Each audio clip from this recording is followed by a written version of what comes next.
So every once in a while, I like to let the people know what I'm watching, man. Okay. You know, my shows. So we haven't done it. So does Doc Rivers. In a couple of months. So I wanted to give my top 5 shows that Bubba is watching right now. Okay, and that's what it is. So coming in at number 5. Oh, these are ranked. Yeah, these are ranked. Okay. Top 5. Coming in at number 5, I have Mike. All right, on Hulu. Now it's number 5. All right, it's not number 1. It's number 5. It's well put together. It has a couple of points in the show where it's like, they could have did better with this or could have took it out altogether. But when you look at it as a total picture, I'm there. I'm settled in every week. It's entertaining. You know, I think Mike has an issue with the show, number 1, because he's not profiting off of it. And number 2, of course, they're going to be tackling some of the hard issues that he probably doesn't want to relive. You know, the rapings, the alleged rapings, and the treatment of women. And that's kind of where we're at right now in the show, or just coming out of. All right. So, you know, and that is what it is. But hey, if you were there and living in that time, these were huge things. They couldn't, you can't not do a Mike show and not tackle those things. Yeah, they have to be addressed one way or the other. You know what I mean? Yeah. So that's number 5. Mike, did you ever get back to it? No, I did. I ended up trying to watch a few other things. The Lakers. No, I didn't. I've got to get back to that one too. Okay. Yeah, I've been a poor television viewer the last 2 weeks. All right. I'm a huge television guy, so that's me. When do you watch all this TV? I know, right?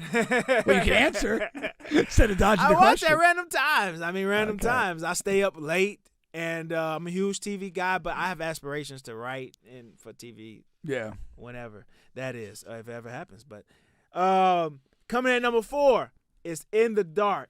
Now, one thing about me is I watch everything, right? And I don't give a damn. I watch sci-fi. I watch drama. I watch Lifetime type shit. I like, you know what I mean? What's your favorite drama. Lifetime movie? I actually have one, but I forget the name off the top of my head. Yeah. But this In the Dark is, not the typecast, but a lot of women would like this show, okay? This is a blind woman, and she gets into She's blind? She's blind, and it's a drama with hints of comedy here and there, but it's a drama show. And she's blind, and she's getting into all of this different like shit. It's a show filled with drama, but I like it because the writing is good and it's somewhat realistic. It's not something that's just totally out of. Well, how does she get into all the shit? What does she have a job? What's going on? Something like that, right? So how she's getting into it? Well, she has a cane. She has a seeing eye dog. She works. Originally, she was working at a place that sells the dogs, I guess you could say. The CNI dogs. CNI dogs, okay. You know what I mean? So, but she gets into a lot of whatever. She's selling drugs and she's selling drugs. It's a lot of different stuff she gets into. Okay. Right now in the season I'm watching now, she's in jail. All right, she's in prison. So she gets in a lot of different things. All right, that's number 4, In the Dark. Coming in at number 3, I have Blackbird. Now, Blackbird, I'm pretty sure is an Apple TV show. Blackbird is a really good show. It is a show I think you may like. What's it about? I've never heard of it. Right. So it's about a guy who we're not telling the entire storyline. He gets into trouble, and the police have him go to this prison to get a confession out of a guy who committed heinous crimes. All right, but not the crimes that he's alleged to have committed. Well, the guy who's sent to the prison, they're saying if you get this coerced confession, we're gonna let you out.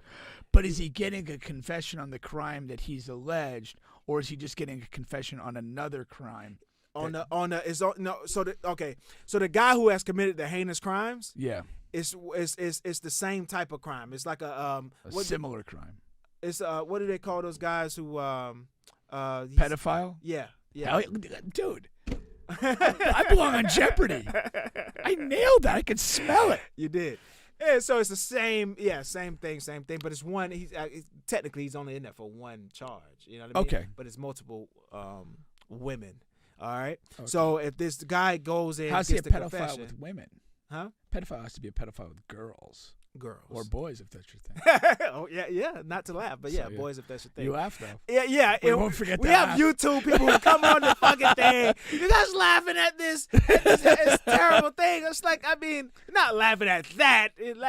Anyway, We're just happy guys. that's it, man. Yeah. God damn, we can't have fun. You want us to cry and fucking die along with these people? Okay, that's Blackbird coming at number.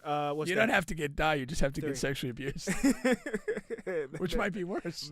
I would think so. Okay, Um, but you don't know. I don't know. Coming at number 2 is Atlanta, which is a comedy drama show. I love the show. Atlanta is it's just one of those fun shows. Catch it when you can catch it. But if you're into that type of show, it's fucking awesome. It's top tier in that lane.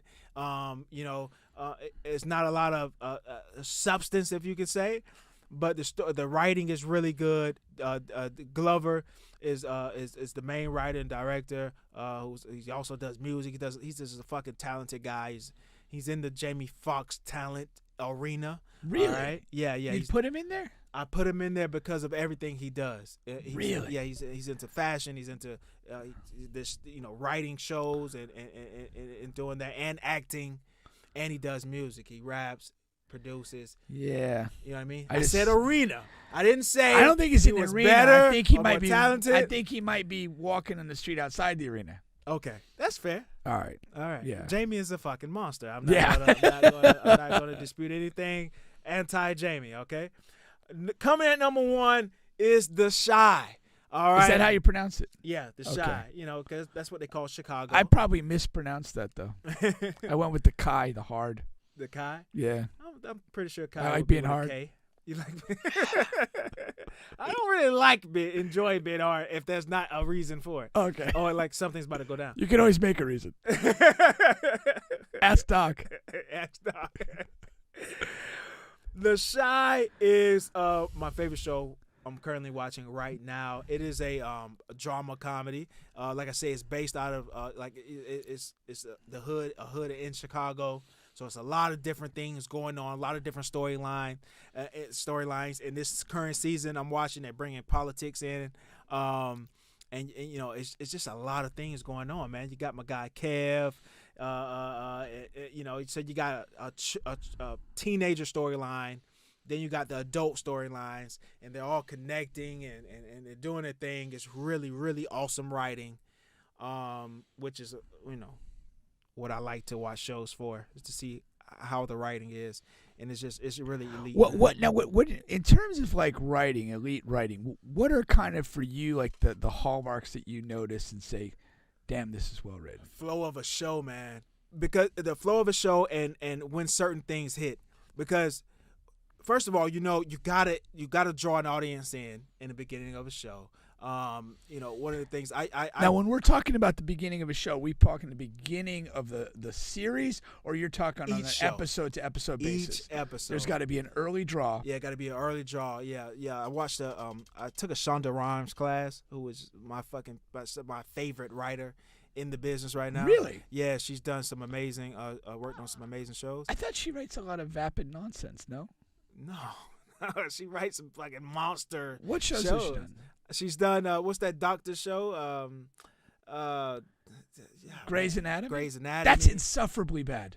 But it has 1,000 seasons with 1 billion fans. I mean, and every one of those fans is a bum. Anyway, that show's horrific. You have to draw someone in the first 10 minutes of the show. The way the shows tie in together at the end, and just and the climb, the dramatic climbs of the show. If the show is a drama related show, the ups and the downs and how consistent they are.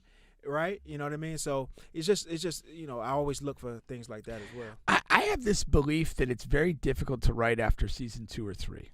It's extremely hard. That's another thing. Because I think what happens is you just, when a show's created, it's created with some general story arc in mind. Yeah.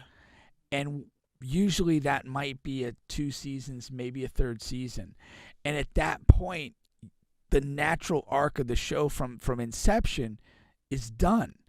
And Yeah. you're left with either we have maybe some characters defect and we pivot in a new direction, or we end up having to sort of recycle storylines with the same set of characters. That's why shows. And I think it's brutal. That's why shows tend to. Yeah, that's why the third, fourth, fifth seasons, they tend to not be as good as the earlier seasons. Because a lot of writers just struggle with that, but it's extremely hard. It's not an easy thing to do. And that's why I have great respect for people that do shows and just end them. Like yeah. No, like they Respectfully end. like Yeah. I have this in me. Yeah. And I'm done. This is what this story is. Yeah. I'm gonna go on and make Do a something different else. show, Yeah. but I'm not gonna milk this for 6 seasons when I had 2.5 in my head. Yeah.